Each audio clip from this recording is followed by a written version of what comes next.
People are always asking me, how did I manage to retire early, having come from negative equity to being homeless and being able to retire early? I've risen to the challenge and I've decided to make this video to give out 20 points, like a checklist of how I did it. If you're new to my channel, welcome. I'm Felicia, former actuary, professional property investor, retired early. So here are my 20 points on how I did it. The first one is to invest in property as soon as you can. The sooner you start, the sooner you can. With time, property does go up in the UK over the long term. It's not in a linear way, but it does go up over the long term. So the sooner one starts, the sooner you can start building that wealth in property. So for me, I started at age 6 months after university, so I was like 22. So that was really quite early and managed to kickstart my property investment. It wasn't for investment purposes, it's for home, but to get onto the property ladder was the game changer for me being able to retire early. Point number 2, start early, because what happens when you start early is the time would do the heavy lifting, getting into property ladder and then waiting 10 years, 20 years, and it's bubbling in the background. Property doesn't really go up in a straight line. So for me, for example, I bought my first one-bed flat and at the peak of the market then, and it was May 88, and I think a month or 2 months later, it went into negative equity over a 10-year period. So it was in negative for 10 years. So property isn't like straight line, it doesn't go up every year, but once it, after 10 years, went into negative equity, then property in the UK started to go up again. So with any type of investment, there is risk and there's no guarantee that it would go up immediately. But to start early and have, as Warren Buffett says, it's time in the market, not time in the market. So that's number 2, start early. Number 3, do not pay off your mortgage early. So that's quite controversial. You get some people saying pay off your mortgage as soon as you can. But for me, what worked for me was not to pay off the mortgage early. In fact, was to have an interest-only mortgage. So only pay the interest. So that meant that my monthly payment towards my mortgage was low. And the difference I could then invest in other stuff like maximizing my pension, saving up a deposit for another property, or a property for us to move from a one-bed flat to a house. So that is one of the tricks I use, was not to pay off my mortgage and to have an interest-only mortgage. Number 4 is to refinance. So basically, you wait, you buy the property, it's thin, you can't predict what's going to happen, but once it goes up in value, then you can refinance, which basically means you get a new mortgage out. The difference will be your equity, and that difference you can then put down as a deposit for a new property. Because it's refinancing, remortgaging, it's a loan, so you don't pay any capital gains tax on the increase in value. That's a trick that I sort of fell into, based on being supposed to be an actuary and always reading financial papers. So I did that, released the equity, refinance, and put it into a new property, and then started again and again and again. Number 5, increase your savings rate. What I mean is that increase how much money you put aside each month into savings. So basically, live on less than you, and the difference you invest into an asset that would, pay you for your future self. Number 6, you can't rely on savings only. You've got to think of how to increase your income. One way is to increase your value to the workforce so you get paid more. When I first started, it was just 10 exams to qualify, but then it moved on to 15 exams. So at one stage, I was 80% there, and I just thought, oh, that's enough. I don't need to qualify. Because at that stage, I had 4 kids and working full-time in the city as an actuary. I was motivated to qualify and get to the 100% by an amazing woman, Dame Kelly Holmes. She won 2 Olympic medals, age 34, after 20 years of trying, injury after injury, but she never gave up.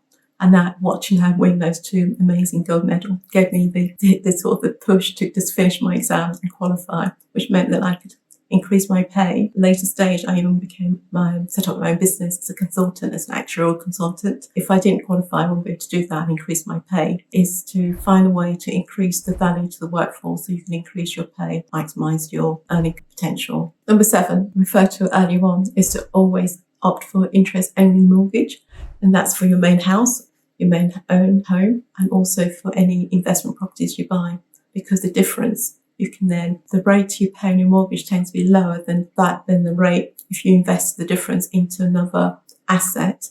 That will give you a higher return. So you're sort of using leverage to grow your wealth, or a monetary arbitrage between the two, mortgage rate and potentially the rate of return on another asset class. And also, because with property investment, I opted for property investment because of the leverage. So leverage means that you can use banks' money to help build up your property portfolio. So you need a deposit, normally 25% deposit. The rest you borrow from the bank. That's called leveraging, providing all the money to fund your investment portfolio. So that was another game changer for me, was to use leverage. Number 8 is to make use or put to use your bonuses, any redundancy pay you get, and put some for maybe a holiday, but put a majority towards building your asset, and you're creating more wealth for yourself. So my redundancy pay, my bonuses, they all went into providing a deposit to buy more properties, investment properties, and also to always maximise my pension.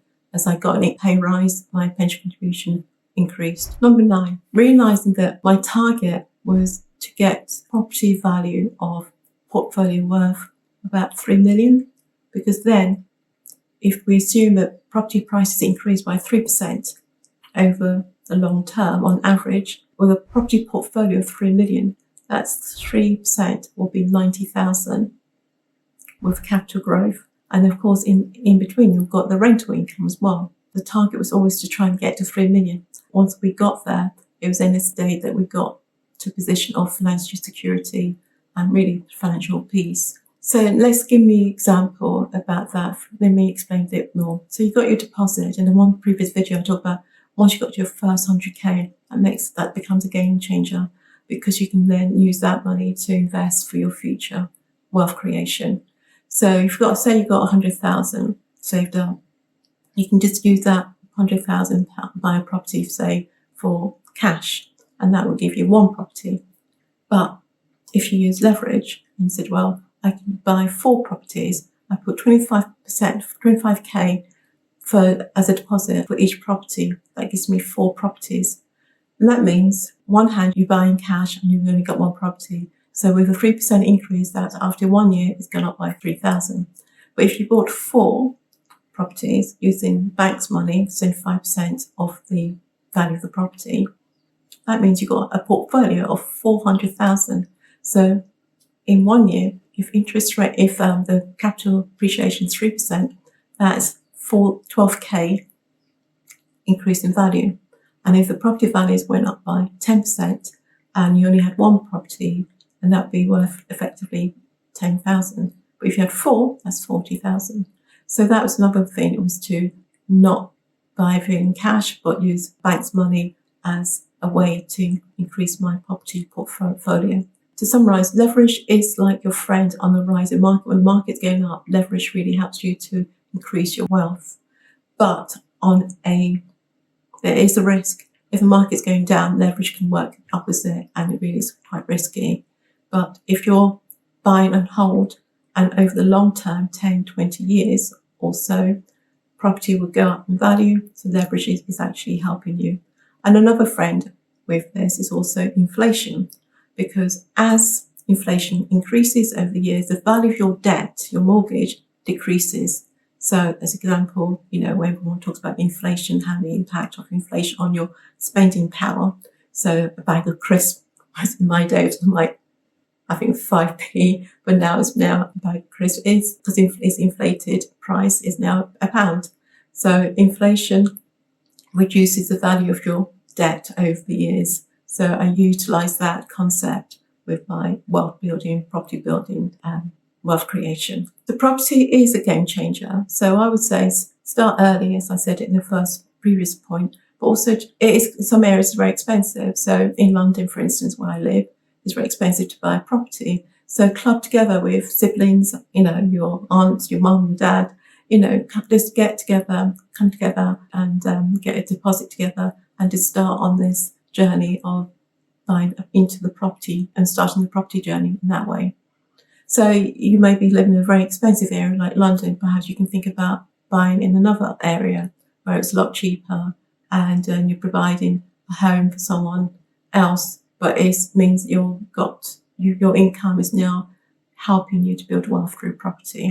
Number 10 is to opt in to your pension. So if you're working for a company and they give you a pension scheme, do not opt out, because it's now compulsory since 2012 for employers to offer a pension scheme for you. So do not opt out. And also, if there's a match contribution, to take advantage of that. And if the employer offer 5% matching, then to actually I'm going to match that contribution. So that creates a win-win, and that's building up a pot of retirement income for the future. Well, as you know, with pension, we can access it at age 55 currently, and that's increasing to 57 and may increase further. So pension is for, retirement. But if you wanted to retire early, you need another source of income.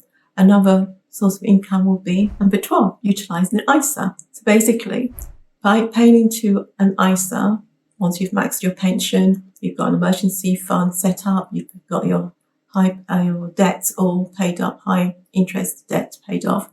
ISA is an excellent way of building up a pot to retire as a retirement income so you can have access to that before retirement. So with the ISA, individual savings account, it's very tax efficient. Although it comes out of post-tax income, once it's in the ISA wrapper, it's tax efficient because the income and the capital growth is tax-free. And then you can access it anytime without having to wait to retirement age. And the only one is a LISA, a lifetime individual savings account, that you can only access at age 60, or if you don't use it for your first home. Point number 13 is it's a way to increase your income. So think of a side hustle. So think about digital assets where you work once, create an asset which you can then sell, and so you work once and it then becomes passive, and you can sell on platforms like Etsy. And also, it's to increase your income level, which is the value in the workplace. Like, for instance, learn about things like AI, social media, learn how to edit, social media management for other companies, for different generation where they're not really, or they haven't got the time or the knowledge to do that. So that's what I'd be doing, is to increase your income through a side hustle. Or, for instance, if if you've just got A levels or you've got a degree, you can actually tutor in the subject you did your degree in or your A level in. So there's different ways of just finding ways to increase your income. And number 17 is to focus on why. Why are you doing this? Why do you want to get rich and retire early? For me, it was to retire my mum early and also to have a stable financial background. So work out a plan, why do you want to do this? Why do you want to get to be rich and retire early? Because it's not a smooth path to getting there. It's a roller coaster ride. But having a why at your disposal and having a plan of action to actually focus your mind when the going gets tough, you can carry on this route to financial freedom. Number 18, that's to commit. Have a plan and you apply that consistently and persistently until you get to the end. So I mentioned earlier on about being motivated by Dame Kelly Holmes, who won the two gold Olympics medals. That determination really spurred me into action, that it is possible, even though it may take 20 years or 10 years or forever. But if you keep on going until you get to your end goal, that makes a difference. Books for inspiration and changing your mindset that you can do it is like books like Think and Grow Rich by Napoleon Hill. T. Harv Eker's book is another amazing book for mindset shift, which is The Secret of a Millionaire Mind. And of course, listen to podcasts by Jim Rohn, Brian Tracy, or just gives you that uplift and positivity that things can be done. And number 20 is a book that I recently read, which really sort of summarizes it all, which is basically, when we think about wealth, most people think about the financial side, My book by Sir Hill Bloom, The 5 Types of Wealth, he talks about not just financial wealth. There's physical, time, social, and mental wealth. They're all very important, not just focusing on the financial side and giving up on the other aspects. By focusing on those 5 different types of wealth, will give you a more balanced way of life and a path and journey to a place of financial peace. Again, I hope you found this video helpful. Comment below if you want me to go into more details of how I actually focused on property to create my worth and get to a place of financial freedom for myself and for my mother. Let me know, and I'll make that video on, property investment or real estate investment in the UK. Again, thanks for listening, and I'll see you in the next video.